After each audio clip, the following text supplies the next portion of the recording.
We're ready, Mayor. All right. Well, good evening, everybody, and we call this meeting to order. At this point in time, I want to recognize Councilwoman Naeger for the invocation, to be followed by the Pledge of Allegiance. Thank you, Madam Mayor. I am very excited to introduce our invocation leader tonight, Rabbi Debbie Steele. Rabbi Steele grew up in Dallas, Texas. Her undergraduate degree is from Rice University. She received her rabbinic ordination from Hebrew Union College in Cincinnati, Ohio. Last year, she received an honorary doctorate of divinity for serving as a rabbi for 25 years. Congratulations. Rabbi Steele has been the rabbi of Temple Beth Shalom here for the last 14 years. She is married and has 2 grown sons, and this summer she will be moving to Phoenix for another rabbinic position. Rabbi Steele, thank you for joining us today, and please start with the invocation. Thank you. Can everyone hear me okay? Okay. So I want to thank Councilwoman Naeger for inviting me to give this invocation. It's always an honor to be invited. And I'd like to thank our wonderful mayor and the whole city council and the city manager, law enforcement, and all the public officials for working to make Topeka a good place to live and to raise children, and for your appreciation of and respect for the diverse groups, including the Jewish community, who make Topeka our home. Since this is my last invocation, I hope you'll give me just a second to reflect for a moment. When I moved here, there was an elderly woman in my congregation who asked me every time she saw me, "How do you like living in Topeka?" And for the first few years, I gave a pretty lukewarm response, to be honest. But I want you to know that over time, I have grown to really love this city. I appreciate the kindness of the people, the ease of getting around, the low cost of living, the excellent arts, the friendliness of the fellow clergy, the excellent education that my children have received at Washburn Rural Schools and at Topeka Collegiate, and the overall high quality of life. So while I am now preparing to leave, I want you to know how grateful I am for what all of you do to make this a wonderful place to live. So here's my wish and prayer for tonight.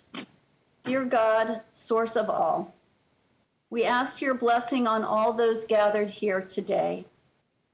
Bless them with good health, with courage, patience, and strength of mind.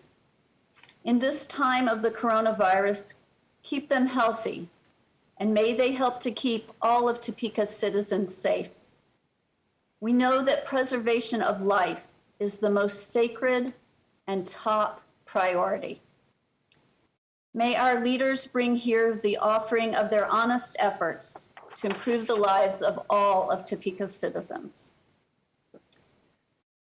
It looked like the budget was going to be discussed, so I wanted to say that I imagine that no city council ever feels they have sufficient funds to do all that needs to be done. So God, we ask your wisdom for this governing body as they make tough decisions about how best to use Topeka's funds. Help them to take care of the least fortunate and the most fortunate. May their efforts foster a Topeka that is a place of beauty and well-being, nurturing people aesthetically and practically. May Topeka be a city known for its fun, spunk, and liveliness, but also for its compassion, safety, and fairness. In thinking of our children, our elders, our families, and our business leaders, may all who live here work together to create a city that is just, enjoyable, diverse, welcoming, and thriving. God, we humbly ask that you give our mayor, our esteemed council, our city manager, and all of our public servants your support, insight, and encouragement. Amen. Pledge allegiance to the Flag flag of the United States of America and to the republic for which it stands, one nation, nation, under under God, God, indivisible, indivisible, with with liberty and justice for all. Thank you so much for that beautiful prayer, Rabbi Steele. Thank you. You all take care. Bye-bye. We now move on to the roll call. Mayor De La Isla, Here. Council members Hiller, Here. Valdivia-Alcala, Here. Ortiz, Here. Emerson, Here. Padilla, Here. Naeger, Here. Dobler, Here. Duncan, Here. and Lesser.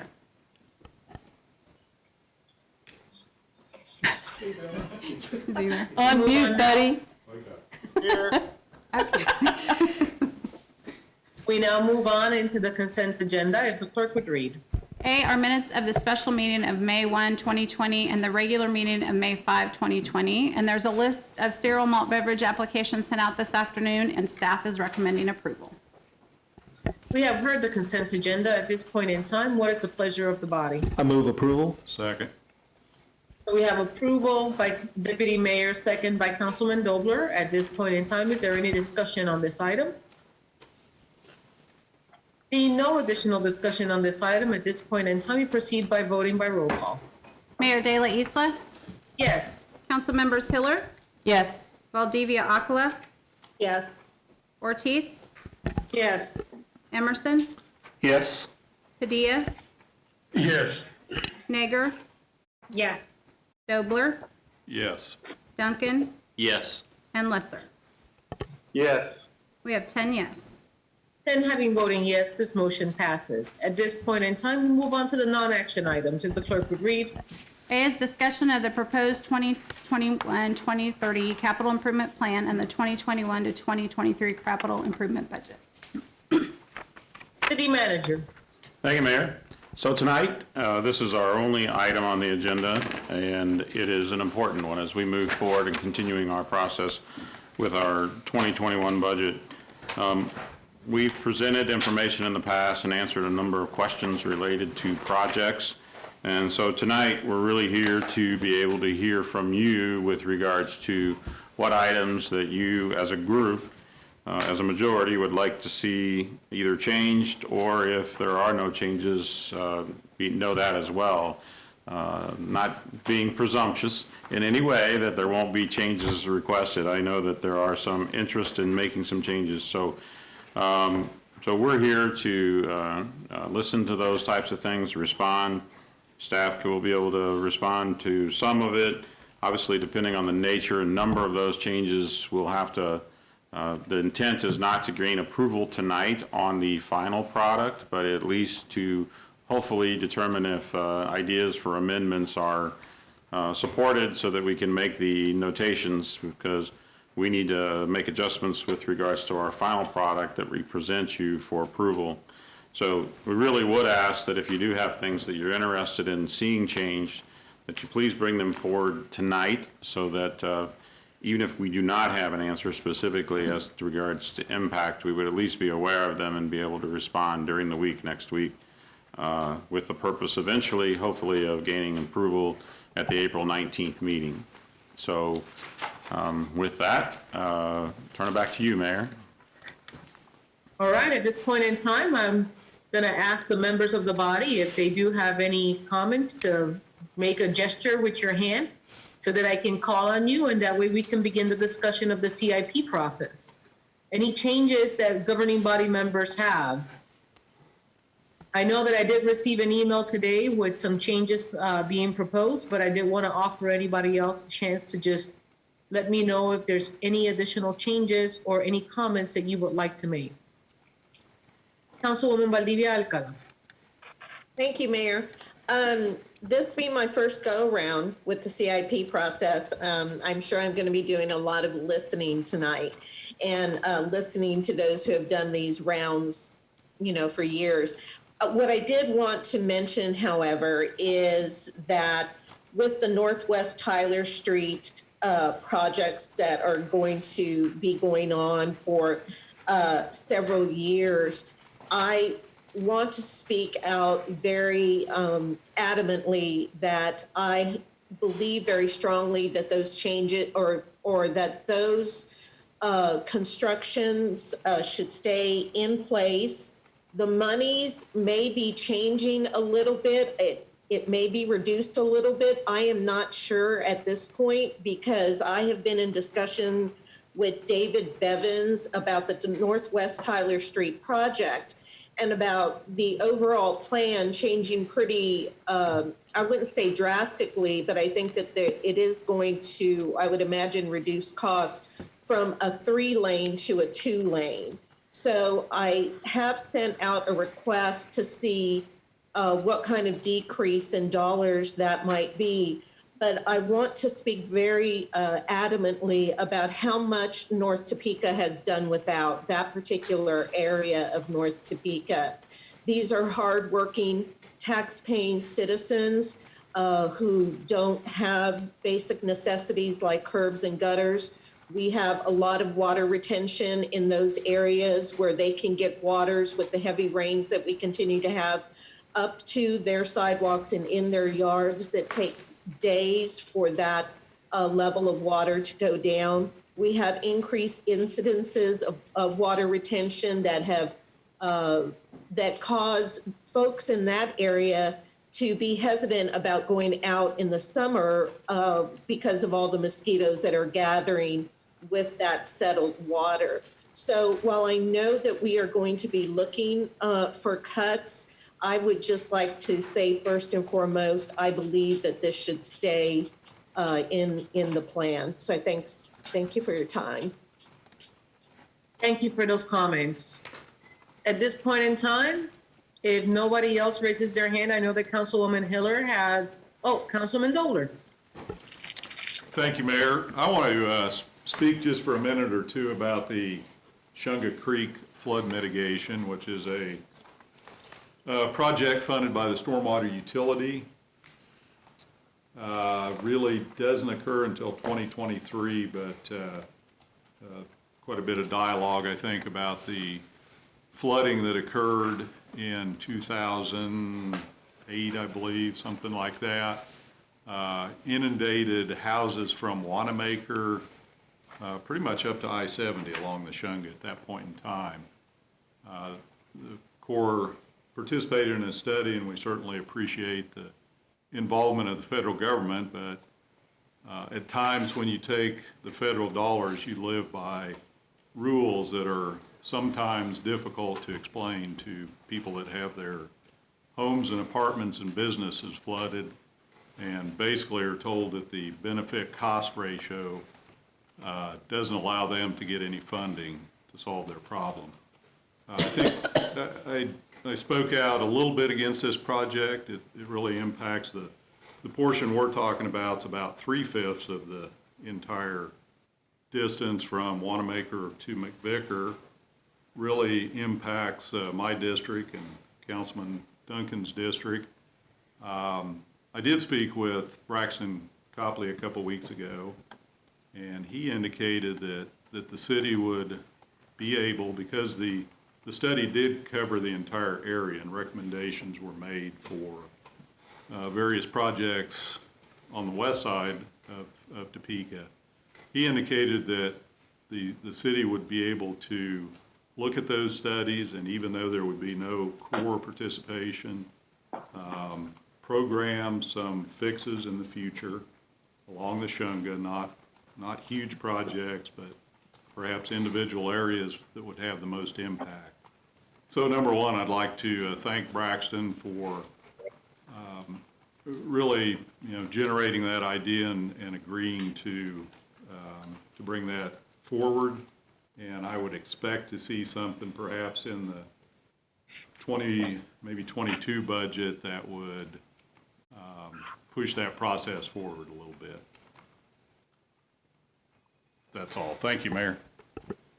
Thank you so much, Councilman Dobler. Your comments are appreciated, and especially in this area that is your area of expertise, so we appreciate you. Anybody else would like to make any remarks? Yes, Councilman Duncan. I don't know how you can see me. I see you, I see you. I don't know how that works, but if you can see it, very ominous. I don't know. I know Councilwoman Hiller has some things that she and I have talked a little, so I won't repeat those. I'll echo the ones I agree with as she goes through those. But I have a couple things I want to touch on in no particular order. You've all heard me go on for several years before I got on here as the president of the Topeka Performing Arts Center and now as a board member. There are some line items in for some work being done at TPAC. My concern continues to be that essentially that building there's a list over there of about $300,000 worth of capital improvement projects that continue to be delayed through the years, and none of those are any of those projects that are currently included in here.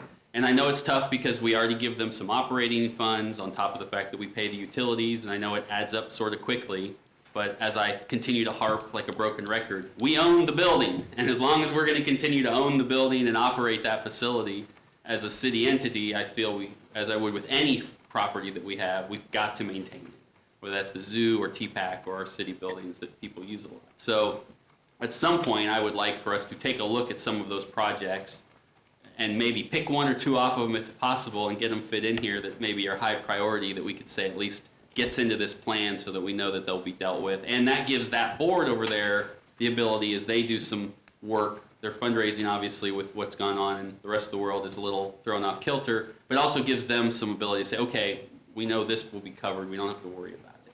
So I'd like to see something there if we could line those two up and do that. One of the things we talked about several times that I haven't heard anything since our first meeting in February or January, whenever that was, right when I got on the council, was we asked staff to give us some sort of look at what it would look like if we looked at leasing certain vehicles and equipment throughout the city.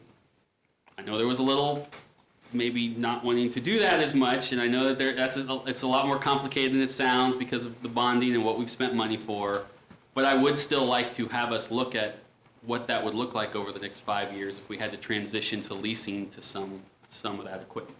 Because I do know that while we might have to put some upfront money up, there are some long-term savings, whether it's in maintenance and purchase. So haven't heard anything since then. I know we've talked about it a few times, but I'd like us to keep on that track moving forward.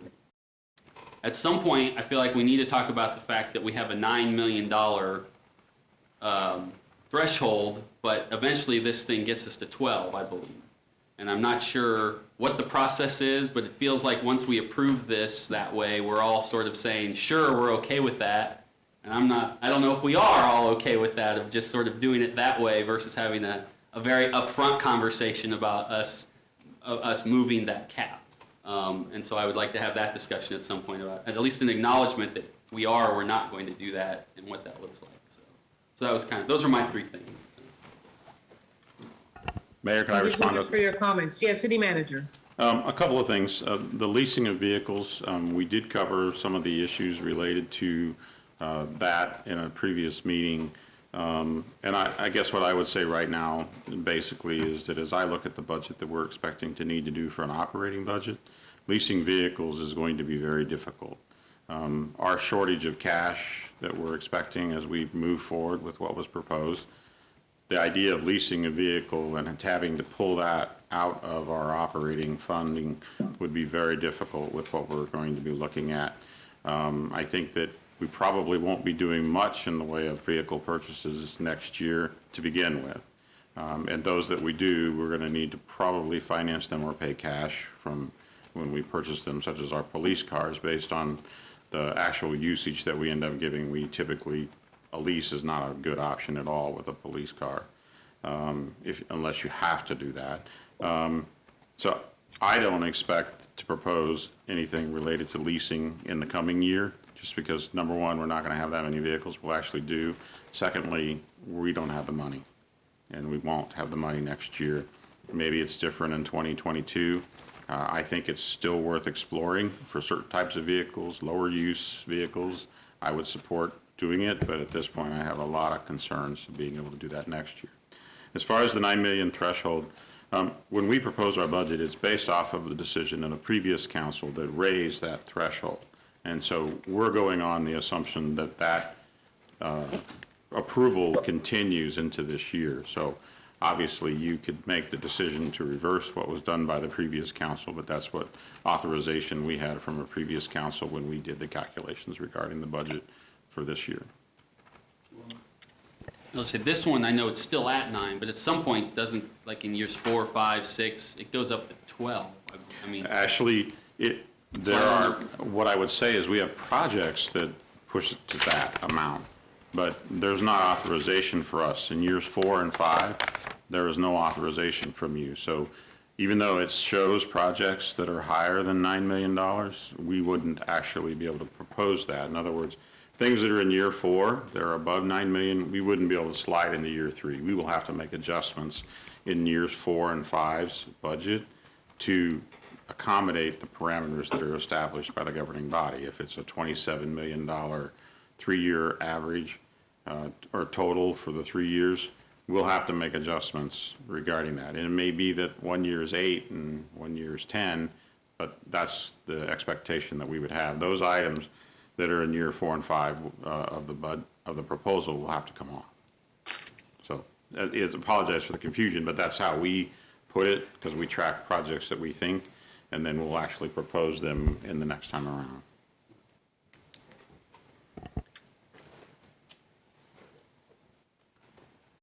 Okay, additional comments or questions from the team?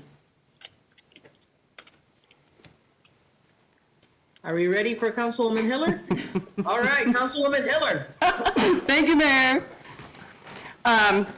Well, did everyone that's on Zoom get a copy of my work by email this afternoon? Just wondering, I can email it to, I did email it to everyone. I wasn't sure who was going to be on Zoom. If somebody needs me to resend it, we can. Should have gotten it probably around 3.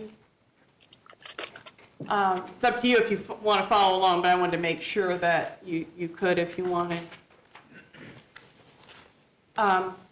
Okay, well, to start with, I took the conversation that we've had in the past, and certainly that seemed quite clear a week ago, very seriously in terms of the council wanting to live by the rules that we had and to manage the budget so that we didn't have to raise taxes. And the discussion was we need to get, instead of working from, I'll rephrase it, but instead of working from the bottom up, we need to look at this from the top down and look at systems and look at ways that we can truly economize. And maybe there are things that we just hadn't looked at before, ways to make our systems work leaner, work better.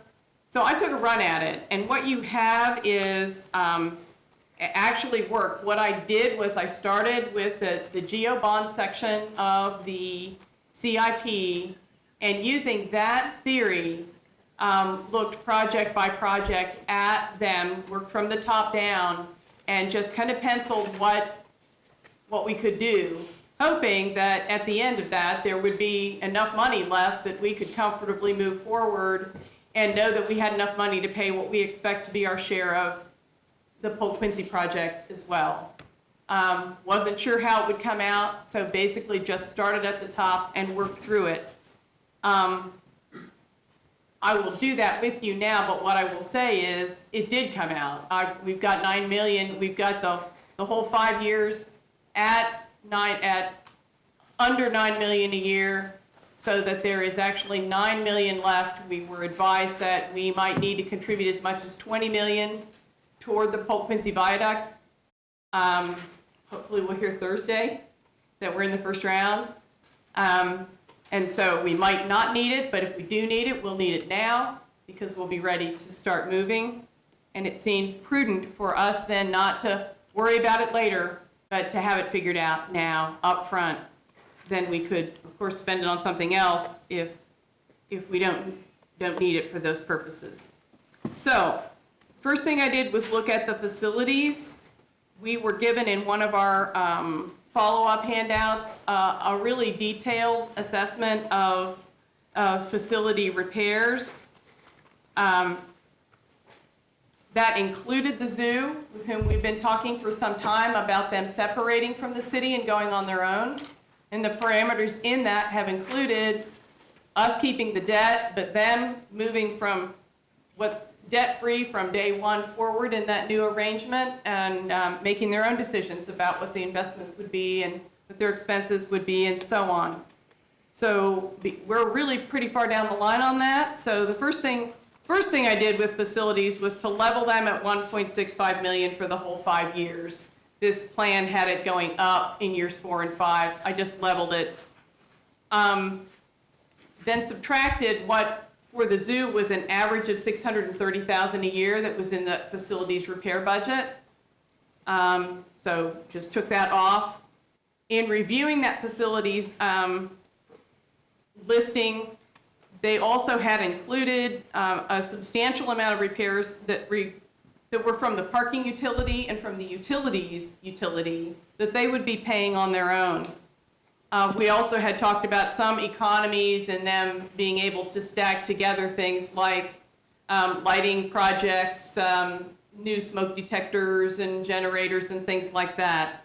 So with that in mind, I reduced it by another $120,000 a year, which is comparable to simply taking those out. I mean, parking and utilities together were $700,000 over 5 years.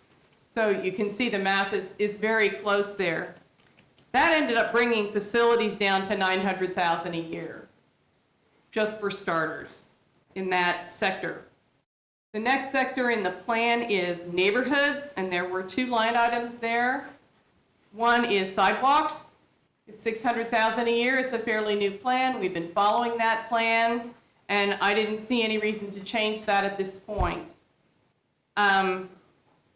It does have in it, and I didn't look back, but I think I'm right, that there was a certain amount of the $600,000 every year that was identified to look at what might be one-off projects here and there around town. And so I penciled on that plan to expect to continue to do that, and the reason will come up here real shortly. The next item in the neighborhood section was a program that they've called in the budget the Neighborhood Infrastructure Program. It has been called the SORT program, actually on the street with the neighborhoods more often. And that is a program that the neighborhoods compete for. They get picked about once every 15 years based on how many neighborhoods there are to have substantial investment in that particular neighborhood. It's tied in with getting their neighborhood plan either created or updated and so on. At this point, that program is about 20 years old. Every neighborhood that has applied has had it at least once, some neighborhoods twice. In the time since that program started, when that program started, we didn't have a street program, we didn't have a sidewalk program, we didn't have an alley program, we didn't have much of a curb and gutter program to speak of. Since that time, we have created all of those through the half-cent sales tax, and we've also made a fair amount of progress, both with those programs as well as others. In fact, I have 3 or 4 neighborhoods that have been through it in recent years, and those programs have kind of fallen all over each other, and they've got their SORT money over here, and then the mill and overlays coming through over here, and the sidewalk program's coming in over here. I think we are at a point where we can merge that program into the full capital budget. Give those neighborhoods a shot at applying for, go ahead and set aside, and we'll see if this money survives this whole process, but set aside $500,000 that we would add to the street bucket, which we'll get to in a minute, for them the neighborhood associations to compete for street money, but otherwise have them go back into that sidewalk fund for that $100,000, go into there is an infrastructure line item that comes up, and there's also one for complete streets, where if they have particular projects that they'd like to do, they can every year put in a suggestion or a strong bid, whatever they'd want to do. And it mainstreams them as well as the dollars. So talking about that program a little bit, there have been in the early years a lot of park improvements with that. They've kind of gone back and forth about park improvements lately. By shifting that program and mainstreaming it, that will help them go for grants or go to Shawnee County for parks and rec improvements as well. One of the things we haven't done very well is to really go after grants and get other people's money brought into the city for such things. And I think that the shift will also help us do that. It will free up the time with the neighborhood relations staff so that they can help the neighborhoods do that, because they won't be administering this either. So with that, I zeroed that out in the neighborhood section, which brought the neighborhood section to $600,000 per year across the board, similar to the one on top. The next section is public safety. It had 3 line items. Adding a baffle to the police department's firearms range, working on the fire fleet, and also an overall fleet replacement schedule. What I did with that one is I left the firearm range baffle in. My understanding, though, just for conversation, if anybody wants to pick up on it, is that there are some mixed feelings about that, that the field is there. If you add the baffle, you might end up feeling like you needed to add more amenities to it. The argument, as I recall, when the chief presented it to us, was that it bothered the neighbors. My understanding is that maybe it doesn't bother as many as they think, but that could be researched if somebody wants to look into it.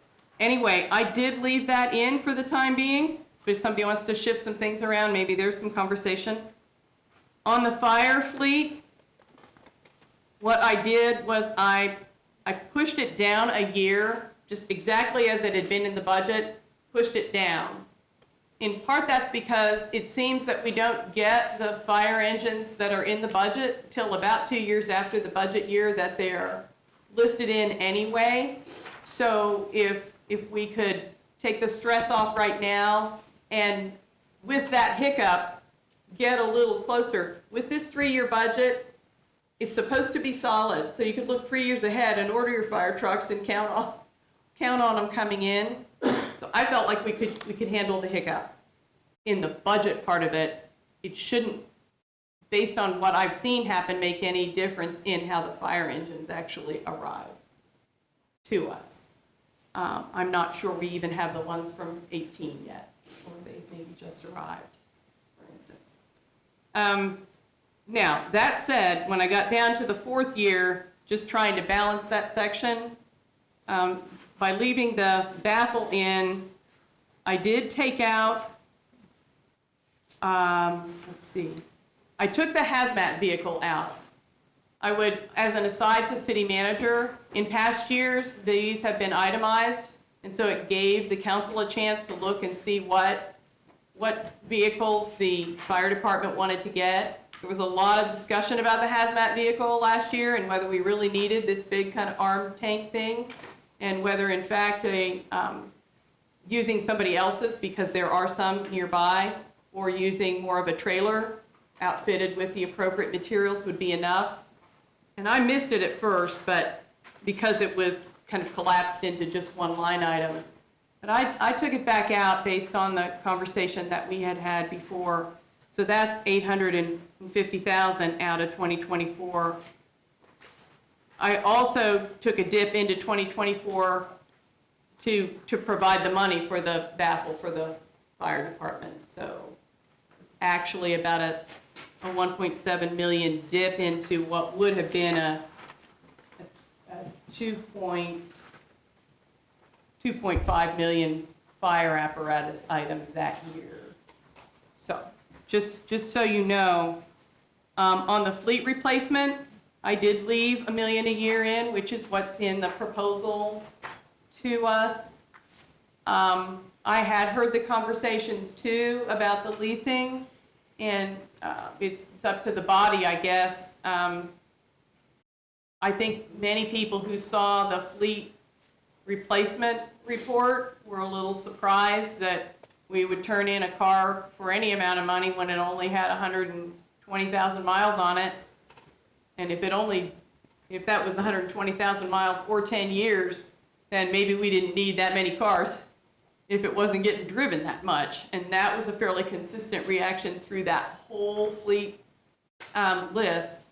Then there had been some concerns also that there might be pieces of big, heavy equipment that we didn't use very often that could be successfully leased. I think that's part of what people were looking to hear from you, City Manager, but I'll let people who are more knowledgeable about that equipment speak up. So like I said, I left the million a year in that had been requested, but if somebody's wanting to shift some things around, I think there might be some more comments on that one.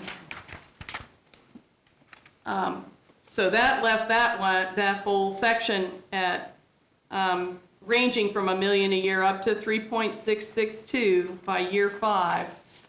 And again, the way I budget, if we've got a $9 million a year cap, as far as I'm concerned, then we've got to use that cap throughout the whole budget, so we aren't having to cut things that people were counting on. So I guess that's a matter of style for this council and you to work out, but that's the goal that I had.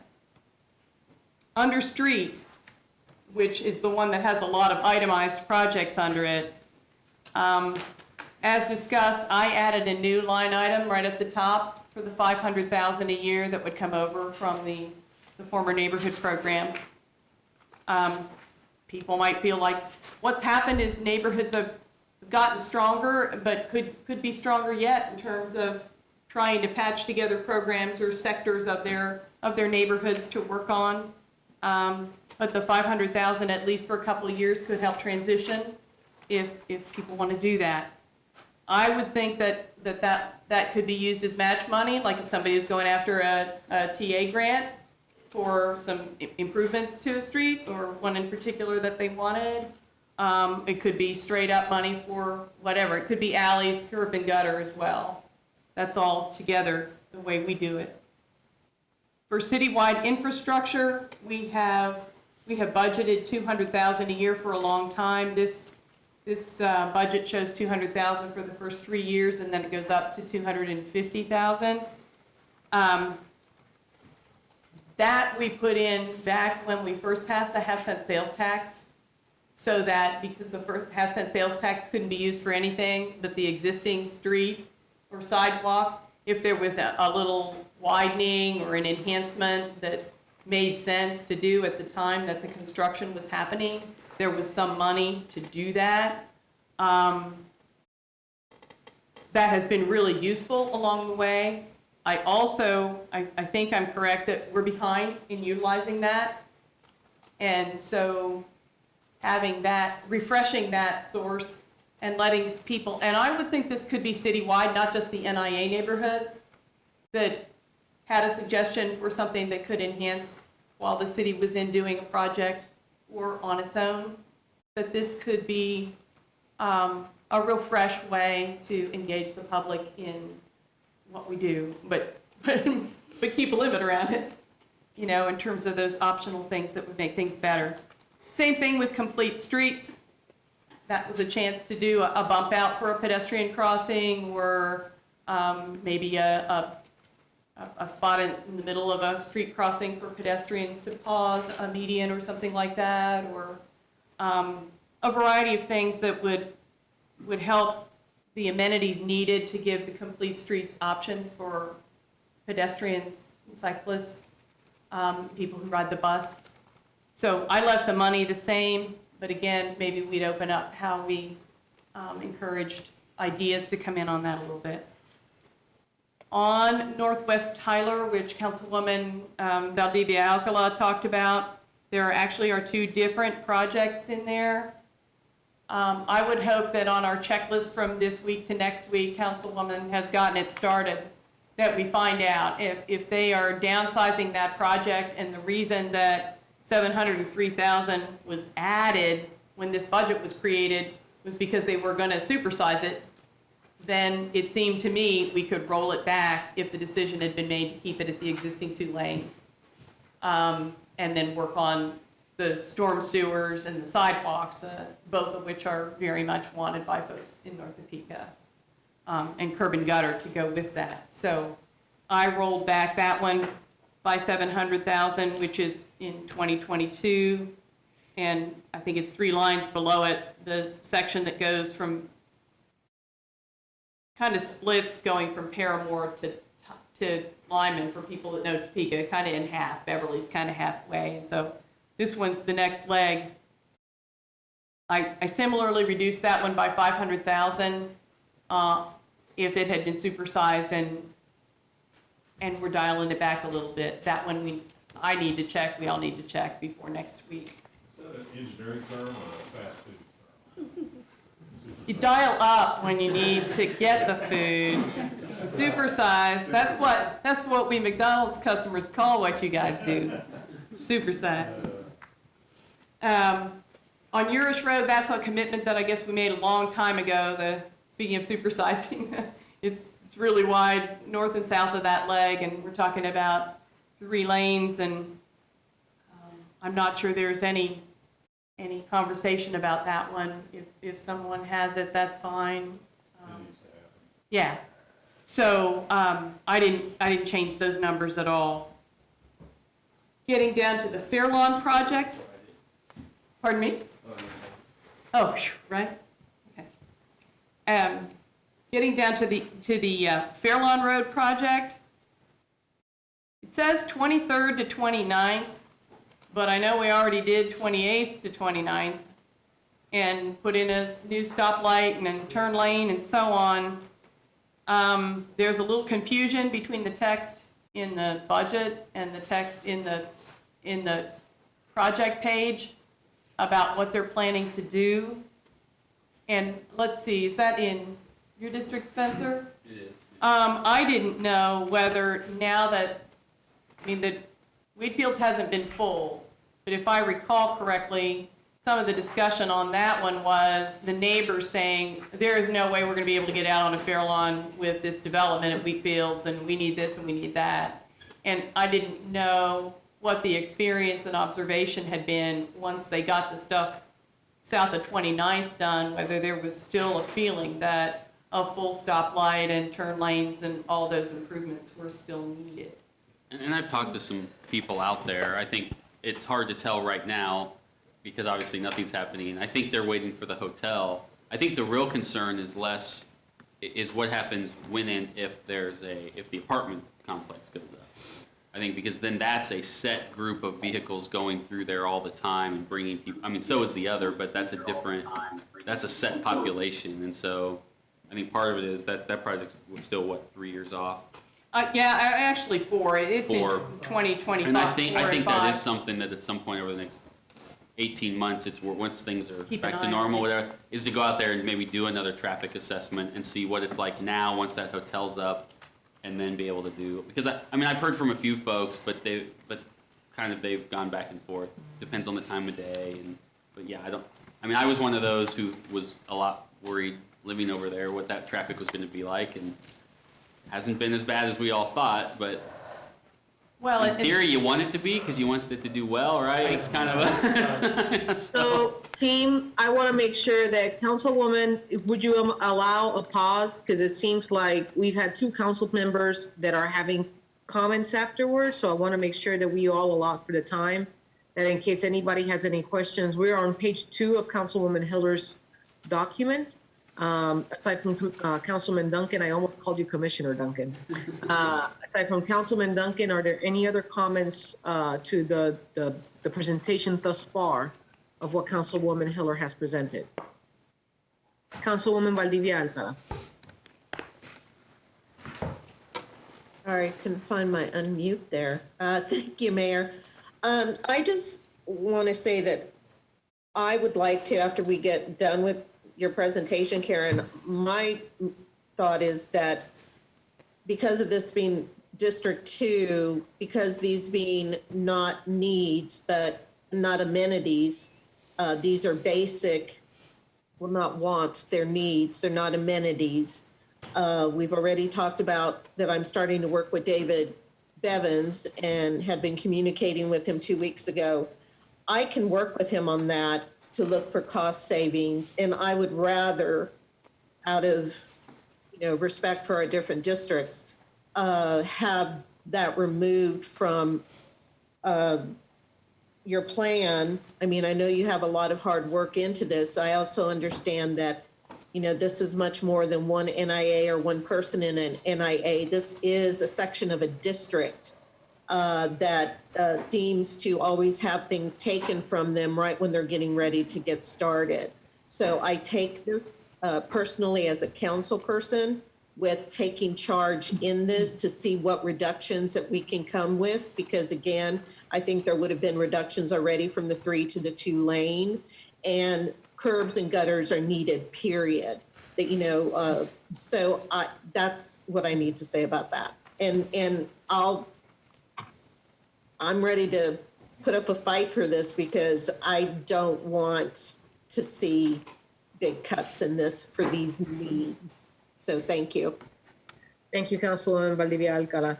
And then the other thing that I will say is, Councilwoman, you're being very thorough in your explanation. However, these are all outlined in the document that you sent to everybody at 3 o'clock. I'm wondering how much is the appetite for us to go one by one on these items from the rest of the body, or if the body feels like after receiving the document that everybody would like to just absorb it, because it's 3 pages long of potential items that will impact, like Councilwoman Valdivia-Alcala said, other areas of the community. And so that we can also bring that back to staff so the staff can also model.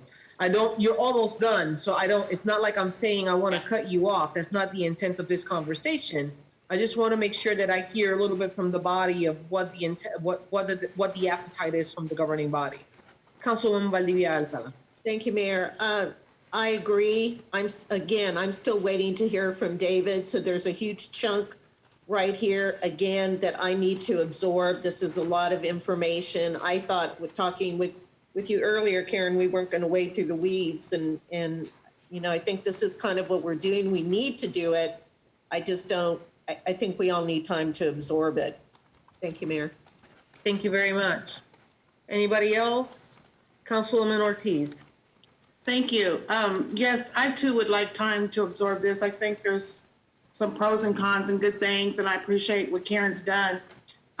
You know, I just want to make sure that, you know, like on Wheatfield, I went out there for popcorn and we had a line. People were going out there to buy popcorn, and we had backed up traffic. We don't have everything out there, but that traffic was so backed up, it was terrible. The police had to come and reroute everybody. And they were selling popcorn to benefit their employees so they could pay their health insurance for another month. But it was amazing of all the cars that were in there and that little bit of space. But what I'm trying to say is I think there is a need for that stoplight, because you could not get in or out and people were just jam-packed and hanging out on Fairlawn. Also, I could appreciate what Neil said, because Shunga comes through basically a lot of districts, and mine came through District 3 as well. And I just want to make sure before we make these cuts that we have matching money if we need it. And I just want a clear understanding. So I'm really concerned about the hazmat truck, and I really want to make sure we've had some crazy stuff go on here with the hazmat and the gas and stuff like that. Stuff that we couldn't maybe wait for another truck. So I want to make sure that we are on target with that. So I would like to hear the rest of her proposal and then maybe come back when we come back, or be able to confer with herself or staff. Thank you, ma'am.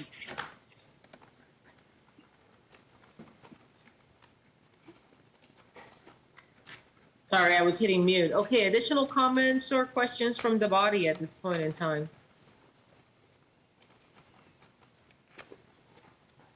Okay, Councilwoman, it seems like there is a desire to absorb your document a little bit more. So I know that you just have a little bit. Could you just do a brief summary so that we could wrap up then the things that you are providing, so that we could then as a body come back together after absorbing it? Absolutely. Thank you, ma'am. There's only one other street project on there, and that is Gage from 37th to 45th. That project is underway right now this year. And so I don't know exactly how that works out, if it's already over. So I took it out. But if there's some conversation or magic that needs to be gone through, it's just underway. And that really was that's the last of the streets. And so what that did was, you can look at the totals and compare this. I set this up so you can lay it right next to your spreadsheet and compare, but it brought the specific street projects down to a range of between 1.3 million and 3.1 million. So just have a look at those, and thank you, Mayor, for bringing it up. In case I didn't make it clear, I took a run to work all the way through this so we could see whether it was possible and how it would look and what the numbers were. I wanted to go through it because, you know, to give people some ideas also of going back and maybe having their own thoughts, but also if somebody does want to put something back in or we need to double check it, there's some ideas of what could be traded through. So the very last section is called traffic, and that's the traffic signal replacements, the LED lights, and the traffic safety program. And I didn't change any of them. So the totals there are the same. I would note, though, that something I really liked on there was that the very first year there was no traffic signal. It's like $885,000 a year for the traffic signal replacements, but there wasn't one in there in 2021. And it turns out that's because there is one, but it's over in the cash bucket. And the way that's happening is as we lower how much our debt service is, that money has been available to do some of these things with cash. And so if we let it start to grow, we're going to knock out projects that are elsewhere in this plan. So I hope that we can stay with that total. With that, when you read down the rest of it, I went ahead and went through on that last page, just that neighborhood improvement program, maybe renaming it. And you can see how it's laid out. Also, I just wanted to make a couple requests to city manager. In the past, when we've had grouped items, whether it was in half-cent sales tax and had to do with curb and gutter or alleys or whatever, or the fire engines and things like that, we have had itemized either in the budget or in the project sheet at least what was coming up that next year so that we knew. And I would, it's obviously the pleasure of the body, but I would encourage that to happen again. 2 reasons. One, so that we all know, and if anybody has any comments on priorities or choices, we have the chance to do that. But also, when I look at how far behind we are on some of it concerns me that that by the time the year arrived, the staff wasn't even sure what projects they were going to do. We've been doing a lot. It's chaos, all these little projects especially. And if we establish a culture for the body and for the public, but for the staff as well, that we've already selected the projects that are coming up in the coming year, I think it will help. We talked last week about looking at strategic, efficiencies in management as well. On the utilities, I'm not as comfortable with those, so if people have comments about the utilities or suggestions, I hope that they would raise them. I have heard some conversation about efficiencies in how we bid them or how we roll them out or even what materials we're using and how long they last. So I just kind of stuck in a suggestion of a 10% reduction on all the utility projects. We've also had some very thoughtful input from the public, especially about limiting how much we're borrowing in revenue bonds that affects our rates and our costs. So I wanted to go ahead and at least mention that. And just to finish, there have been some comments that I'll just throw out on the table about not approving the budgets as a blanket, the projects, at the same time we approve the CIP anymore. And so people do want to talk about that. I've heard it from a number of people. With that, I'm happy to answer questions. I'm happy to be available to kind of kick ideas around during this week as well. Thank you, Mayor. Thank you very much. Additional comments or questions? Yes, Deputy Mayor. Thank you, Mayor. Sitting over here, Mr. Padilla's seat, I don't know if I look, but I feel smarter. So I'll see if that works. No reaction from him. Okay, deadpan. That's his police officer training. First of all, I really appreciate all the work that Councilwoman has went through for this, and I am supportive of a lot of the things in here. Particularly, I like some of the changes to our current. The way we have it right now, only a few select neighborhoods in our city can access these funds. And like she said, there have been some that went to 2 or 3 rounds, and then we have others that have been begging for anything. So I like that it seems a more equitable way of doing it. I also luckily Miss Ortiz is not sitting here, but I also had a question on the hazmat vehicle. Simply because it's something seems like we don't use very often, and yet it's $850,000 item. So I wonder if there's either some way, perhaps between us and the county and the state, or some way we could do that, because that's a one-of specialized piece of equipment that I'm not certain, a city of our size needs something that expensive for a limited use operation like that. The baffles is in there as well. Yeah, I had a question on that because the police range has been there, I think, for maybe since Forbes has been there, I don't know, 30, 40, 50 years. And my mom actually lives just across the street, and she doesn't mind it. Kind of likes having police out there. But I saw Major Scott had some things in the verbiage for that project. So maybe they're going to change things. Maybe it's needed, maybe it's not. But that is something I would like to explore as well. The good news is it's not in the CIB, so it doesn't necessarily. City Manager, you want to say something on that? Mayor, is it okay, City Manager? City Manager? I got a text from Chief Cochran, and he said he's fine with removing the baffle. So that was something that he intended, and we didn't get it changed within the budget. He said he was interested in removing it a couple years ago. We just missed it through the process. Oh, okay, fantastic. And it might be something in the future, maybe a facility, because right now they all have to leave the city to train, and it'd be nice if they could stay here, and especially if we're looking at a future, perhaps a new LEC building. And I guess that's pretty. I did want to mention on the utilities, they just to give credit where it's due, they have changed now. They've made a policy change where any like water mains, for instance, 18 inches and below, they use PVC for, and that's both a cost savings and it's a longevity savings. It'll last a lot longer. So they are doing some things that putting my contractor hat on, there are things that I think still should be changed, and hopefully utilities would be amenable to having some conversations about those things. But thank you again, Ms. Hiller, for all your work on this. Additional members of the body that would like to make some remarks with regards to the CIP? Yes, I love your dance. I still don't know where you're at.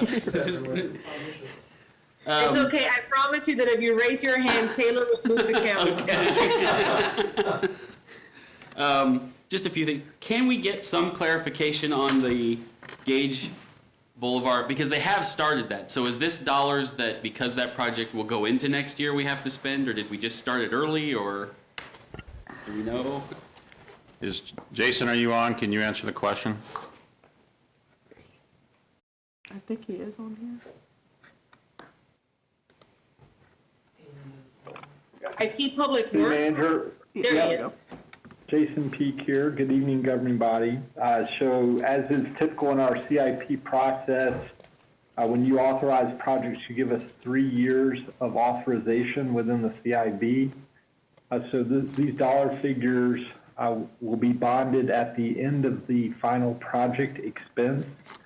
And so they would need to remain in that 2021 time frame. So this is to cover what we're doing now. Does that answer your question? Yeah, that was my first question. Just 2 more comments. In regards to the hazmat vehicle, my question would be to I guess, and ask the fire chief and them is, I understand somewhere in my brain is a recollection that that's sort of a regional vehicle. In other words, where we service and we relied on by the state, I think, at times, and some other counties and others. I mean, can none of them be asked to help us pay for that vehicle? I mean, have we not asked? Maybe that's just a solid no, but do they put into the pile at all, since they then get the benefit of us having it?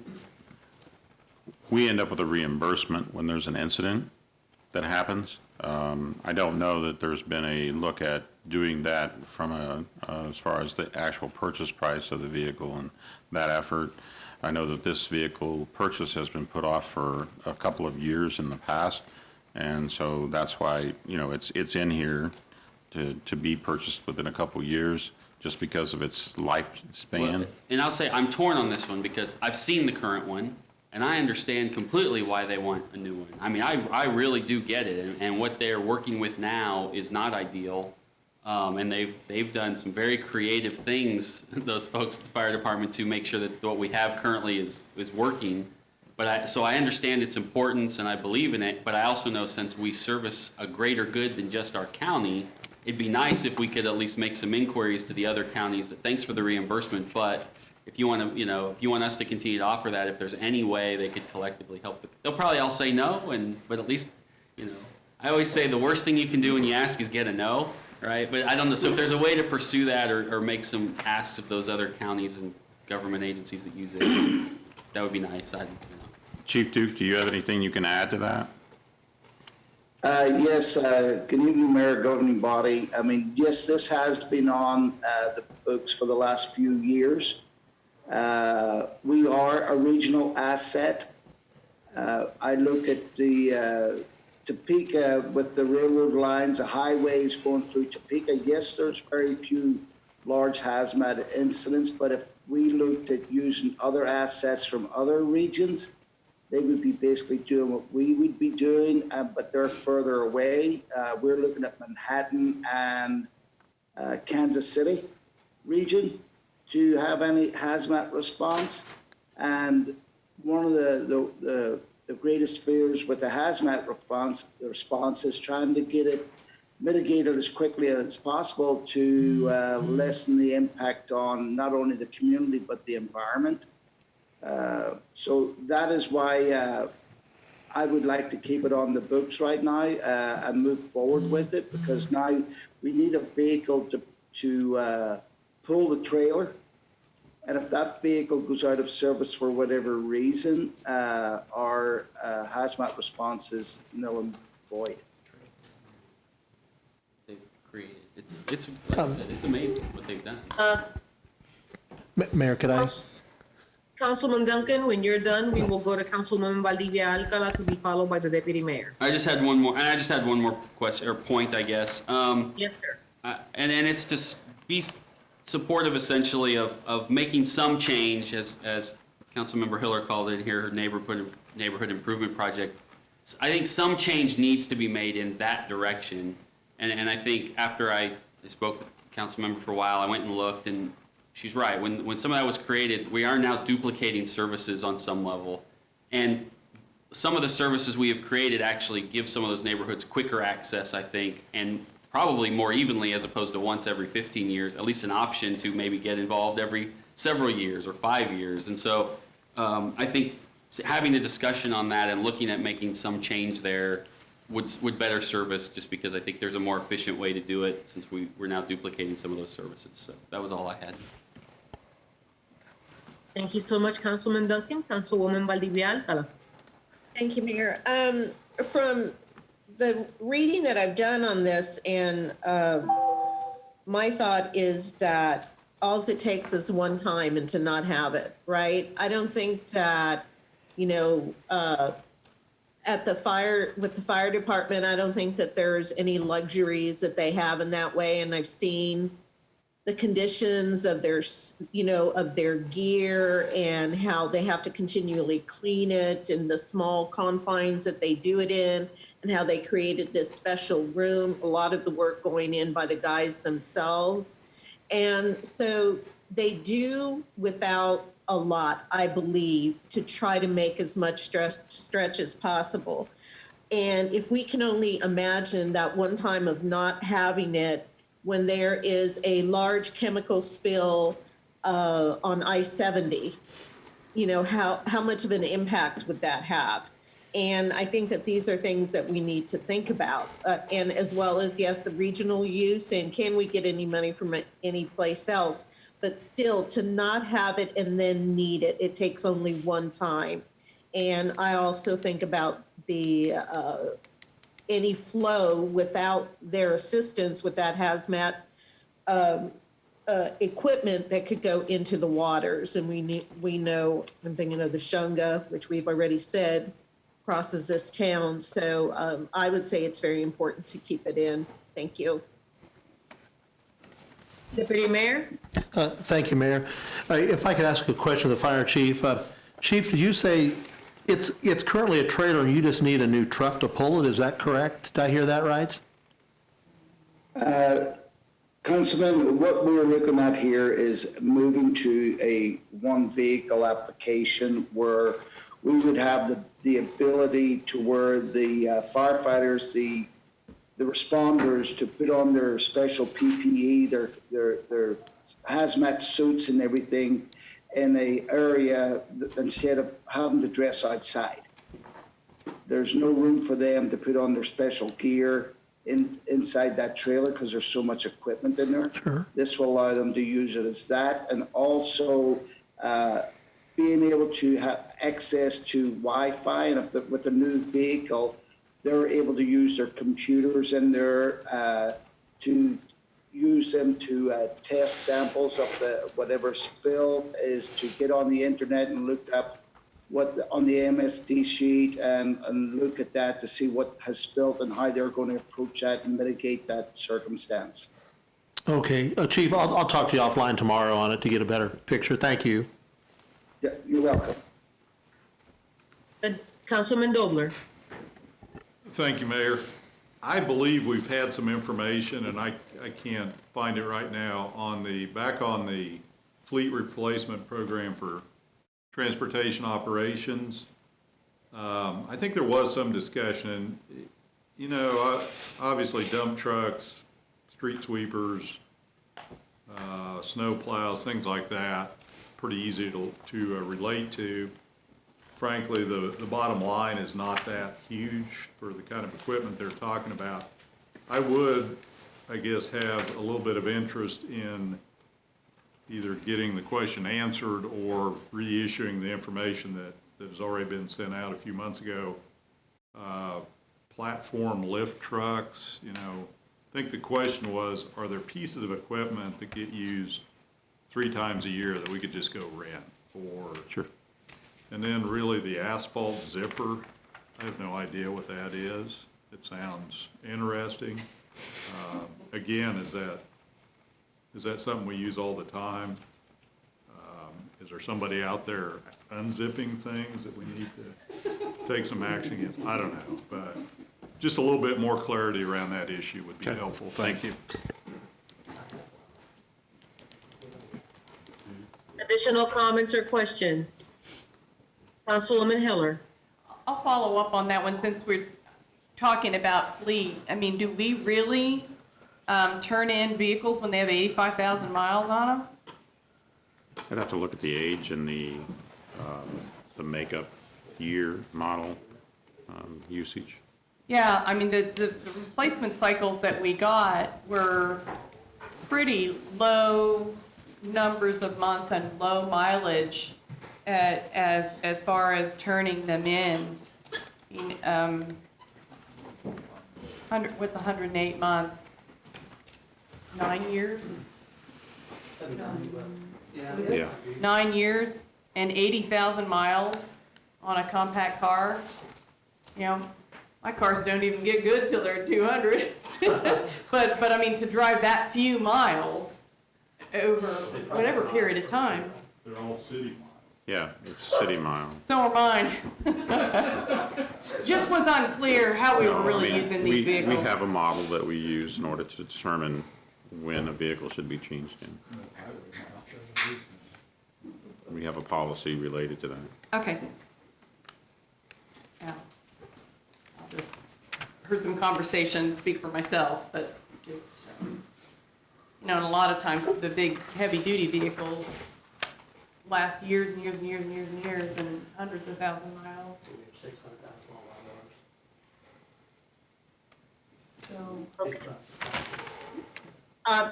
Since I'm not there, I don't know if the discussion is being had with us or if the discussion is Sorry, being Mayor. had again amongst council members. Thank you very much. So at this point in time, we've had ample discussion. Is there any other remarks that anybody would like to make? I feel like city manager has received a lot of information to process and to give us a report on.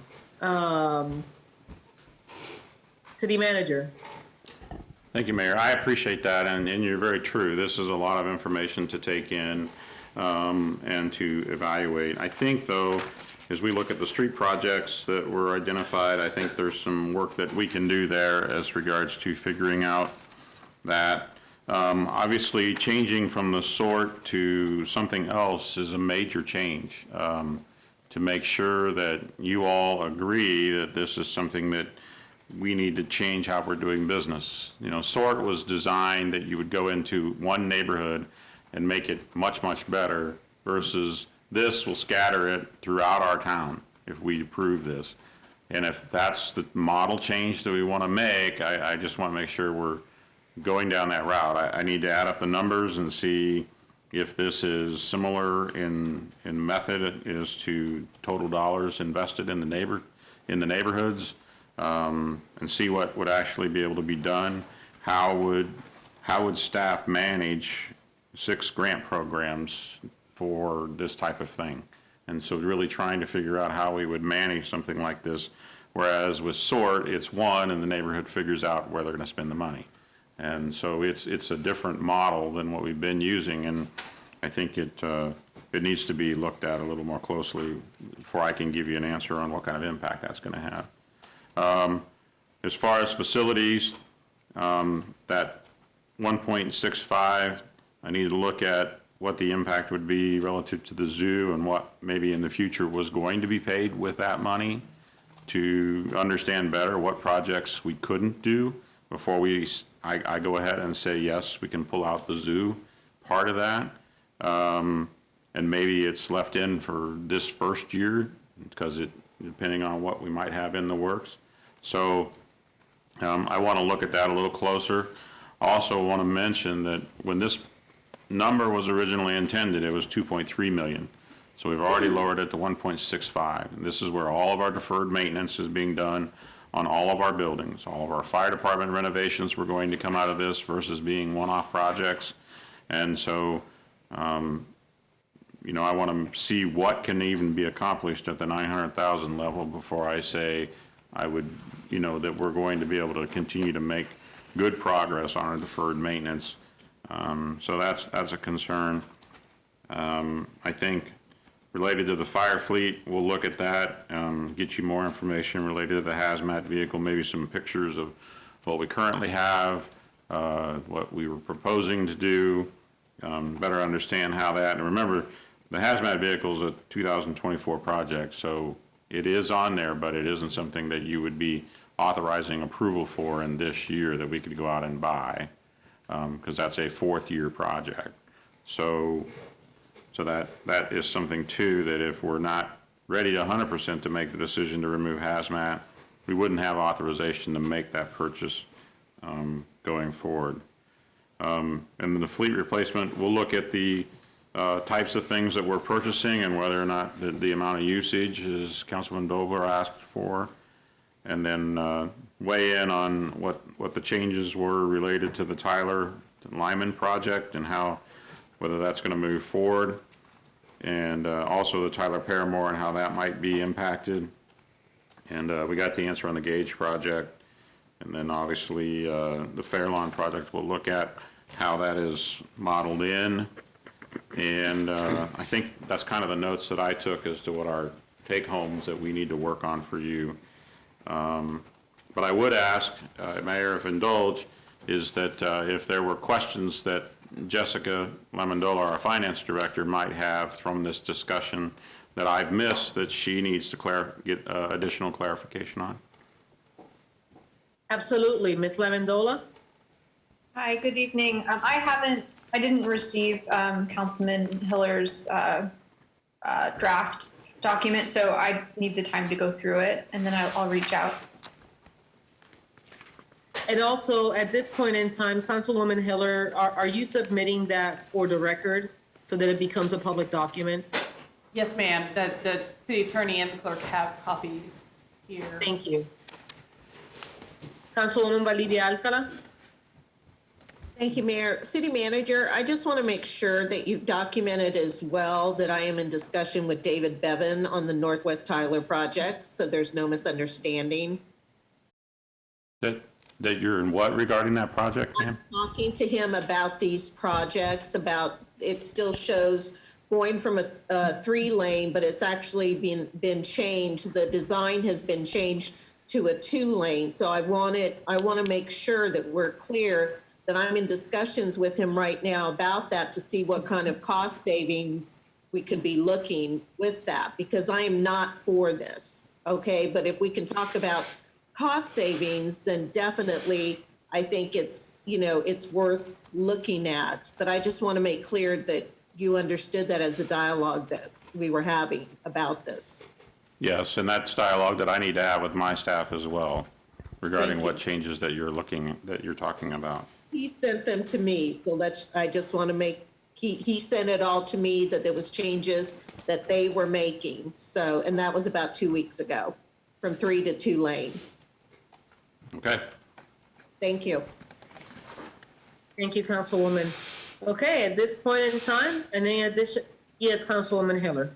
One brief one across the table to city manager regarding the shift in the Topeka neighborhood program. The idea would be that it would really drop the work of the staff, because if the Public Works Department was managing all the public works projects, then the neighborhood relations staff would just have to work with the neighborhoods to support them and keeping their plans up and exploring what they wanted to do and getting their requests in at a certain time, and then they'd be out of it. They wouldn't be having to manage all that like they have before. So it should be easier on both. They've been kind of moving to that point anyway, I think, but I think it would be easier. Okay. Thank you. Thank you.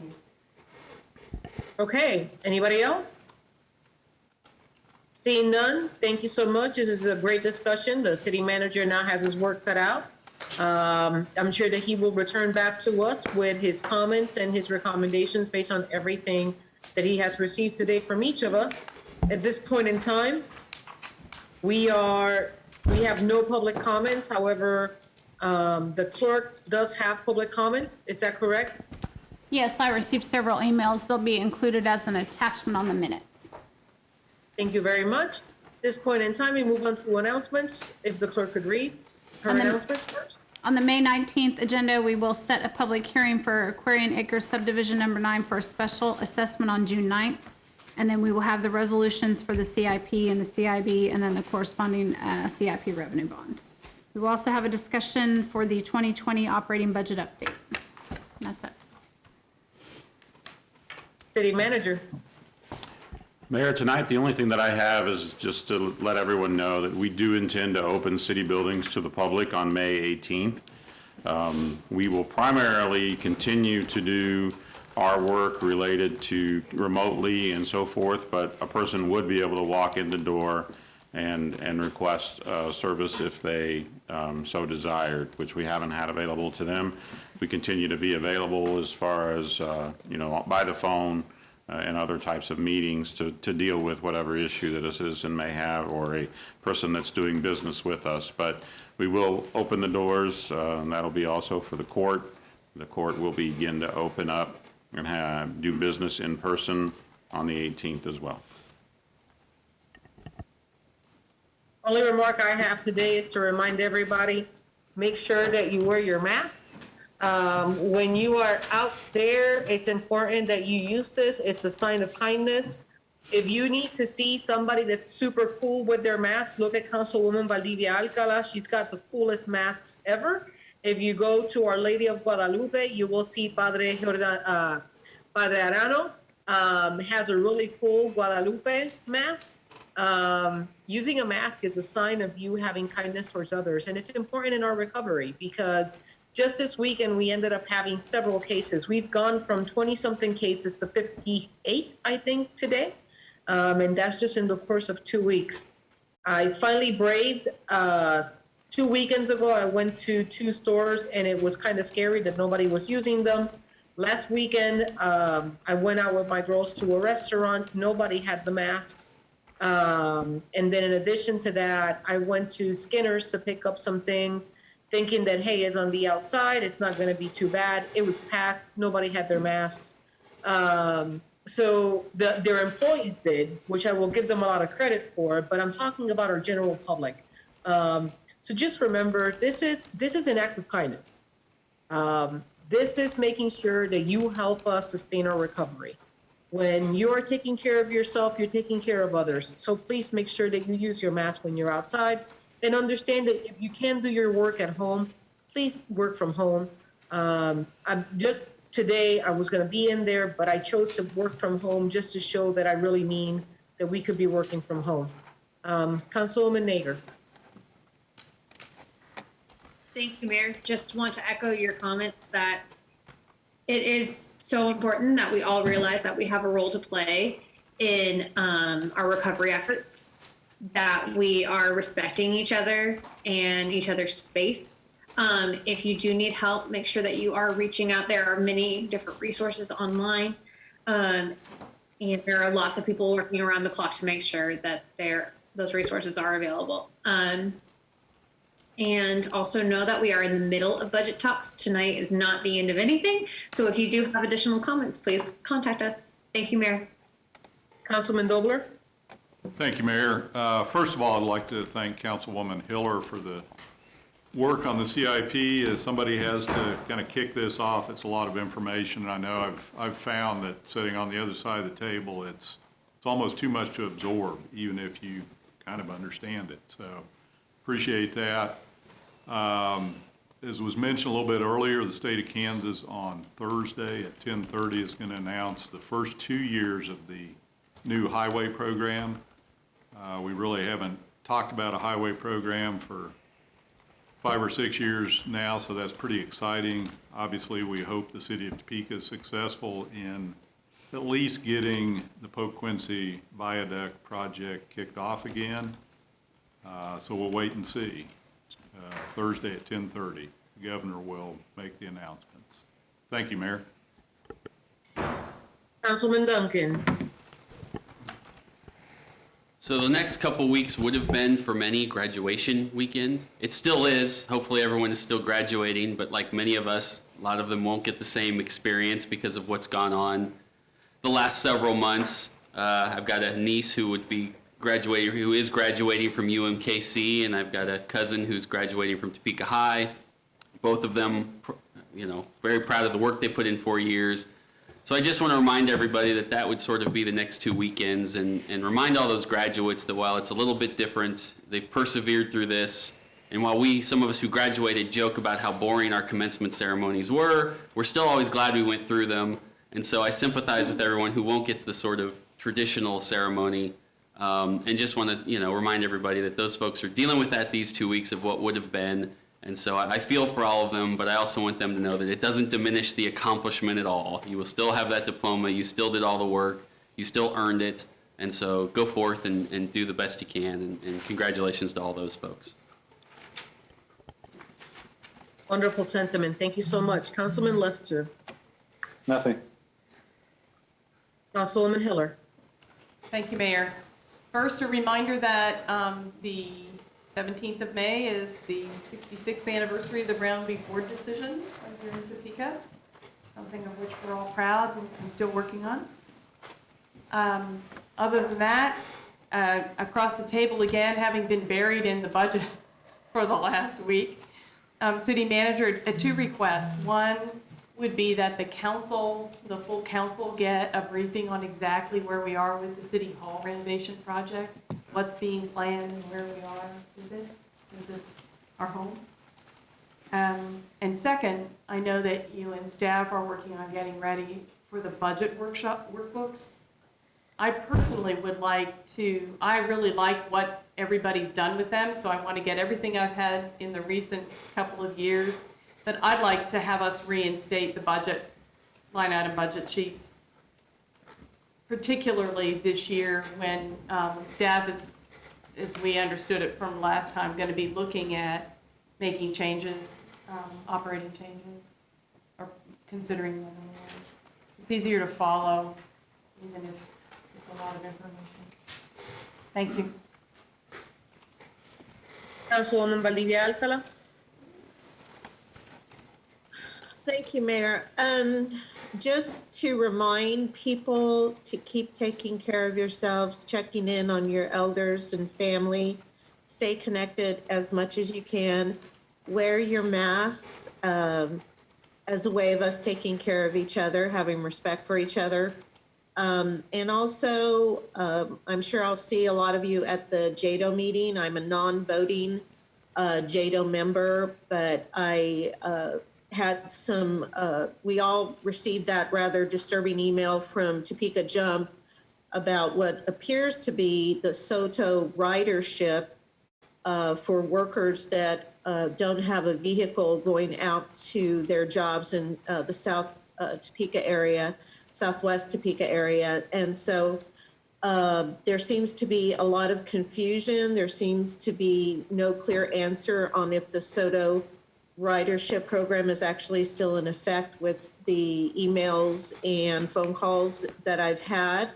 I would hope that with the huge amount of tax incentives and tax breaks and on and on and on that we give to these large corporations in Topeka and outside of Topeka, that we would not end up nickel and diming about $40,000 to help get those that are trying for a better way of life to their jobs. So hopefully we'll find out more about that at the next JADO meeting and hope to see you all there. Thank you, Mayor. Councilwoman Ortiz. Deputy Mayor. Thank you, Mayor. The only thing tonight, I'd like to wish a happy birthday to Councilman Dobler, whose birthday is tomorrow. And I have asked all the local school districts to close down tomorrow in celebration of his birthday. So all the kids get a day off school. And happy birthday, Neil. Happy birthday, Councilman Dobler. Councilman Padilla. Thank you, Mayor. I just want to follow up a little bit on what Councilman Duncan said. I thought they were good comments, and I along with him, want to acknowledge the accomplishments of the students who are reaching those changes in their lives. But I'd like to point out something. I think those students who are affected by not having their graduation ceremonies, I know they feel the hurt, but I have been really impressed with the way they have handled it, almost more so than the adults. They have been very creative. They've been very accepting of the situation and move on and look at how they celebrate with their peers. They take advantage of technology like we are with Zoom. So I think maybe that's an indication that while they're deprived of that one experience, they have brought many more experiences for us to enjoy because of the situation. So I applaud them for that, along with their graduations. Thank you, Mayor. Thank you. We have beautiful sentiments all around tonight. So that being said, at this point in time, I'm not going to adjourn because I remember that we have 2 executive sessions this evening. If the city attorney would read the parameters. The motion is to recess into executive session for a period of time not to exceed 15 minutes to discuss upcoming employer-employee negotiations as justified by KSA 75-4319B3. In order to aid the discussion, the following individuals should be present: members of the governing body, City Manager Brent Trout, Administrative and Financial Services Director Jessica Lamandola by telephone, Human Resources Director Jackie Russell, Senior Assistant City Attorney Catherine Walter, and myself. No action is anticipated to be taken when the open meeting resumes in the governing body chambers. At this point in time, we have heard the parameters. Is there a motion to enter into such executive session? So moved. Second. We have a motion by the Deputy Mayor, a second by Councilman Dobler. At this point in time, do we have any comments or questions on the session? Seeing none, we all proceed by voting. Mayor De La Isla, Yes. Council members Hiller, Yes. Valdivia-Alcala, Yes. Ortiz, No. Emerson, Yes. Padilla, Yes. Naeger, Yes. Dobler, Yes. Duncan, Yes. and Lesser. Yes. We have 9 yes, Ms. Ortiz voting no. 9 having voting yes, we will recess into executive session not to exceed 15 minutes. We will take a 5-minute recess before entering in such session to allow for individuals to just clear the room and for the cameras to be turned off.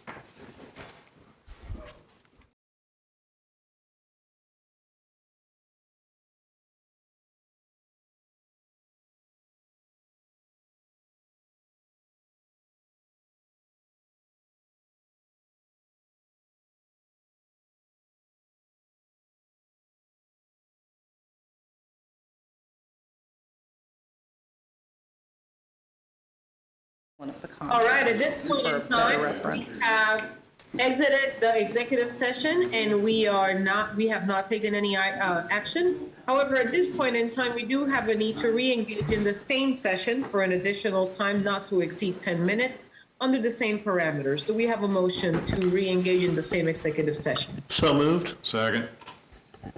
Motion made by the deputy mayor, seconded by Councilman Dobler. At this point in time, we proceed with the vote to enter into such session. If the city attorney could take the roll call. Okay. You don't know us. Mayor, Yes. Councilmember Hiller, Yes. Councilmember Valdivia-Alcala, Yes. Councilmember Ortiz, Yes. Deputy Mayor Emerson, Yes. Yes. Councilmember Padilla, Yes. Councilmember Naeger, Yes. Councilmember Dobler, Yes. Councilmember Duncan, Yes. Councilmember Lesser. Yes. 10 yes. Then having voting yes, we reconvene into the same executive session under the same parameters not to exceed 10 minutes. Thank you.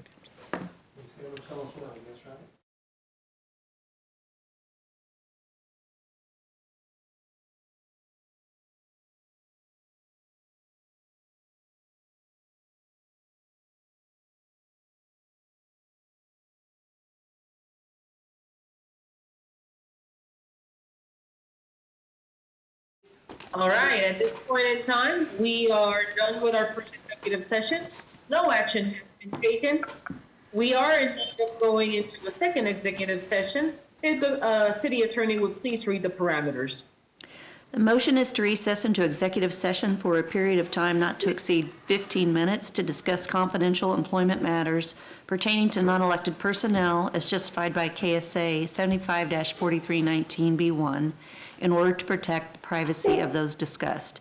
To aid in the discussion, the following individuals should be present: members of the governing body, City Manager Brent Trout, Human Resources Director Jackie Russell, and myself. No action will be taken when the open meeting resumes in the governing body chambers. We have heard the parameters of the executive session. At this point in time, what is the pleasure of the body? So moved. Second. We have a motion by Deputy Mayor, a second by Councilman Dover. Is there any comments or questions? Seeing none, then at this point in time, we proceed with voting through roll call. Mayor De La Isla, Yes. Councilmember Hiller, Yes. Councilmember Valdivia-Alcala, Yes. Councilmember Ortiz, See? Deputy Mayor Emerson, Yes. Councilmember Padilla, Hey. Councilmember Naeger, Yes. Councilmember Dobler, Yes. Councilmember Duncan, Yes. Councilmember Lesser. Yes. At this point in time, 10 having voting yes, we are recessing into executive session. Have a good night.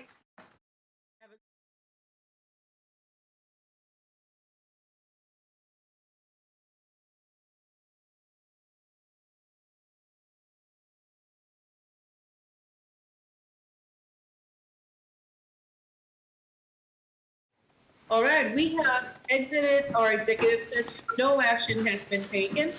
With no further items for the council, this meeting is adjourned. Oh, it's okay. I'm like, All right, guys, have a great evening. Started to Take care, wear your mask.